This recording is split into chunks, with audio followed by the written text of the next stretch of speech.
Welcome to my channel Raj news Hindi. Latest update के लिए like और सब्सक्राइब दोनों कर दीजिए। Thank you guys. तक मोदी साहब हैं, मेरा नहीं ख्याल कि वहां पे किसी किस्म की बेहतरी आ सकती है।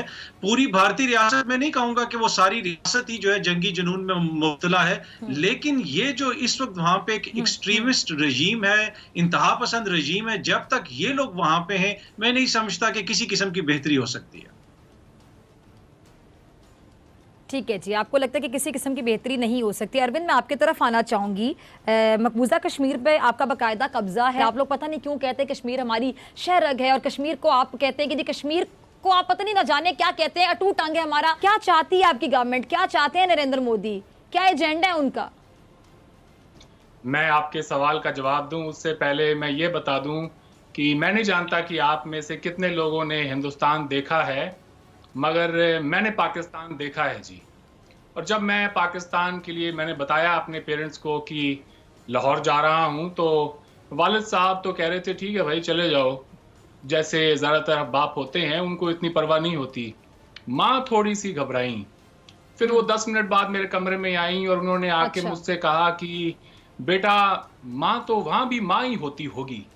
मैंने कहा जी ऐसा ही है मम्मी। तो उन्होंने कहा कि फिर तुम जाओ, फिर कोई बात नहीं है। तो पाकिस्तान से लौटने के बाद वहां पर जो मैंने वक्त गुजारा उसके बारे में मैंने अपने लोगों को बताया।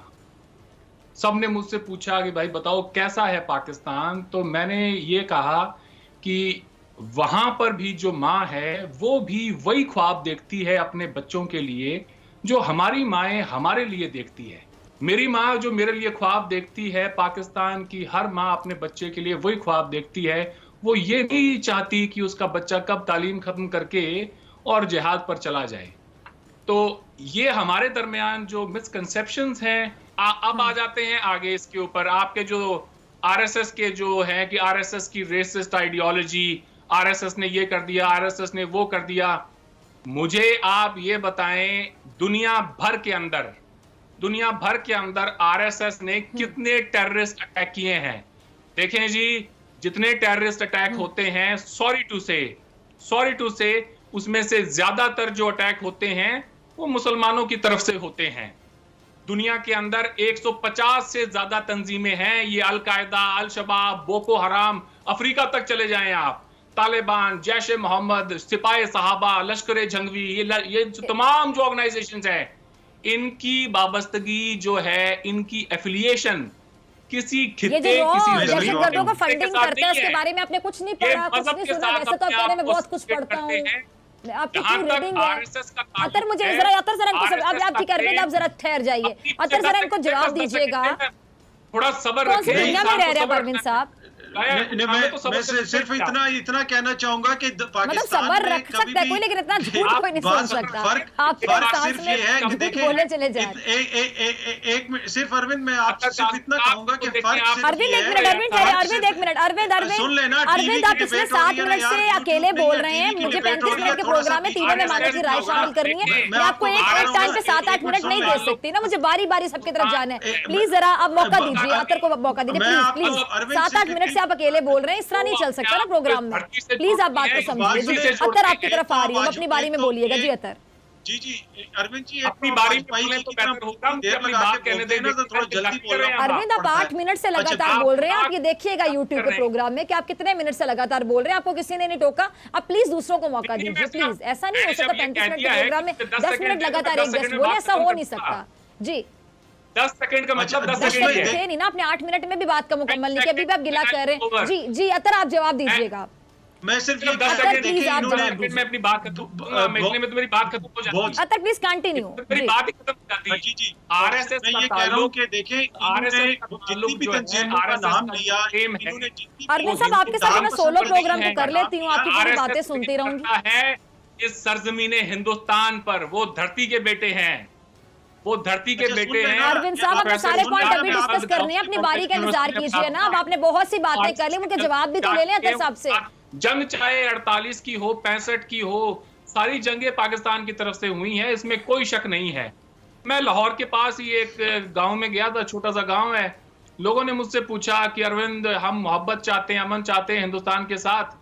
तो आप बस ये कश्मीर का ही जो मसला है इसको हल कर दें, तो उसके बाद में तो हम एक ही लोग हैं, कोई प्रॉब्लम नहीं है, वरना फिर वही होगा जो आज तक होता आया है। तो मैंने उनसे पूछा क्या हुआ है आज तक, वो कहते हैं वो ये हिंदुस्तान को मुंह की खानी पड़ी है। मुझे हैरानी हुई आपकी ये बात सुनकर वहां की सिविल सोसाइटी की।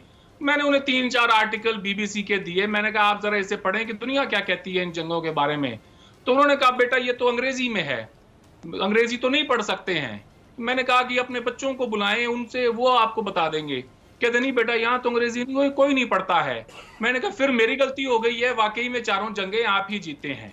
देखें जी, कश्मीरियों का सबसे बड़ा जो शिकवा होना चाहिए वो आप लोगों से होना चाहिए, वो तो आजादी थे। ना आप कबायली हमला करते, ना आज ये नौबत यहाँ आती। यूएन सिक्योरिटी काउंसिल के जो रेजोल्यूशन है उसमें 3 शर्तें हैं, पर आता हूँ। अच्छा, मैं थोड़ी सी बात ऐड करना चाहूंगी, सॉरी मैं आपकी बात कर रही हूँ अरविंद, के बहुत से पैनलिस्ट आपके अक्सर ये अंग्रेजी की बात करते हैं, अंग्रेजी का कंपैरिजन करते हैं। आप इंटरप्ट तो ना जी जी, आपकी यहाँ से अक्सर बात की जाती है, इसलिए मैंने ये बोला। जी अगर आप अग्री करेंगे, आप अग्री करेंगे इस बात पर, ना करें मुझे ये ना करें। अब आप मुझे 12 मिनट नहीं, मैंने आपको सिर्फ यहाँ पे इस्लाह करने की कोशिश की कि अंग्रेजी सिर्फ एक लैंग्वेज है। आप अंग्रेजी को किसी की तालीमी काबिलियत या ये ना समझे कि किसी की काबिलियत या किसी की जहानत है, तो पैरामीटर नहीं है। सच जी मुझे मैं इसका जवाब देता हूं। पाकिस्तानी मुआशरे में जो सच है वो अंग्रेजी में लिखना कुछ हद तक पॉसिबल है, उर्दू में सच लिखना जो है बेहद मुश्किल है। ठीक है, और ये शायद आपके मुल्क की एस्टेब्लिशमेंट को सूट करता है कि अगर जब तक 90-95% अवाम उर्दू स्पीकिंग है, उन्हें अंग्रेजी नहीं आती, तो हम अपना बयानिया चला सकते हैं, ये जो मर्जी इनको बता दें। खैर, let me come to the resolution now. अच्छा, तो जिनको अंग्रेजी आती है, फिर मैं आपसे पूछूंगा फिर जिनको अंग्रेजी आती है वो समझ रहे हैं इसका मतलब आप क्या कहना चाह रहे हैं? बीबीसी में आजकल जो मोदी के बारे में कम परसेंटेज अंग्रेजी को समझने वाली आप अख्तर काज़मी साहब, आप कह रहे थे ना कि मैं आपको सुनूंगा, अब आप सुनने की बारी साहब आपकी है, आप अपना वक्त बोलिएगा। आप सच्ची बात बोले तो हम आपको जरूर सुनेंगे, लेकिन आप ऐसी बातें कर रहे हैं अरविंद जिनके कुछ सर पैर धड़ है ही नहीं। चलें जी आगे चलें, अंग्रेजी पे आगे ना चले आगे चलें, आप कब से बोल ही तो रहे हैं जी, आगे चलें साहब। जी अरविंद आप आगे चलिएगा जी, प्लीज अपना अगला पॉइंट जरा डिस्कस करें। अरविंद पहले मानिए मैंने उनको भी शामिल गुफ्तगू है ना, अगले पॉइंट पे चलें। यूएन सिक्योरिटी काउंसिल के 5 मिनट से पॉइंट मुकम्मल करें जी, आगे चलें। सुन रहे हैं आप, बोलें आप। यूएन काउंसिल का रेजोल्यूशन पे बात करें, मुझे मुकम्मल तो करने दें, यूं तो ना करें आप। यूएन सिक्योरिटी काउंसिल के रेजोल्यूशन की 3 शराइत है। पहले की पाकिस्तान विड्रॉ करेगा अपनी फोर्सेस, नॉन कश्मीरीज को सबको बाहर निकालेगा। उसके बाद हिंदुस्तान भी अपनी फोर्सेस को विड्रॉ करेगा, हत्ता कि थोड़ी बहुत फोर्स मेंटेन रखेगा वहां पे लॉ एंड ऑर्डर को मेंटेन करने के लिए, उससे ज्यादा नहीं। उसके बाद इंटरनेशनल वॉच एजेंसीज की तहत में वहां पर रेफरेंडम होना था, तो ना पाकिस्तान ने फोर्सेस विड्रॉ की और ना ही उसके बाद में जो है वहां पे रेफरेंडम की नौबत आई। ना नॉमन तेल था, ना